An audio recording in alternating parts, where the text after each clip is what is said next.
तर कशा तुला बऱ्याच मंडळीने आता दाखवत मी हळद गेले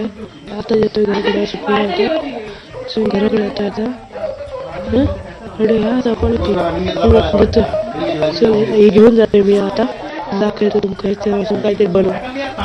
तुम्ही ह्या ना होळी ना माझ्या फिरू शकता हे बघा ह्या होळी ह्याच्यात पाणी भरायचा फुल भरतोय पाणी बघा तुम्ही पाणी फुल भरलं आता लायचं तर पाठी करता काय तुम्ही करा आणि होळी घालून म्हणते ना त्याला काही फोडून पण असली पण कसं पैसे लावले तुझा आणि मी एकटा व्हिडिओ करतो दाखवतो फोडून दाखवतो चला आता फोडून दाखवतो एवढं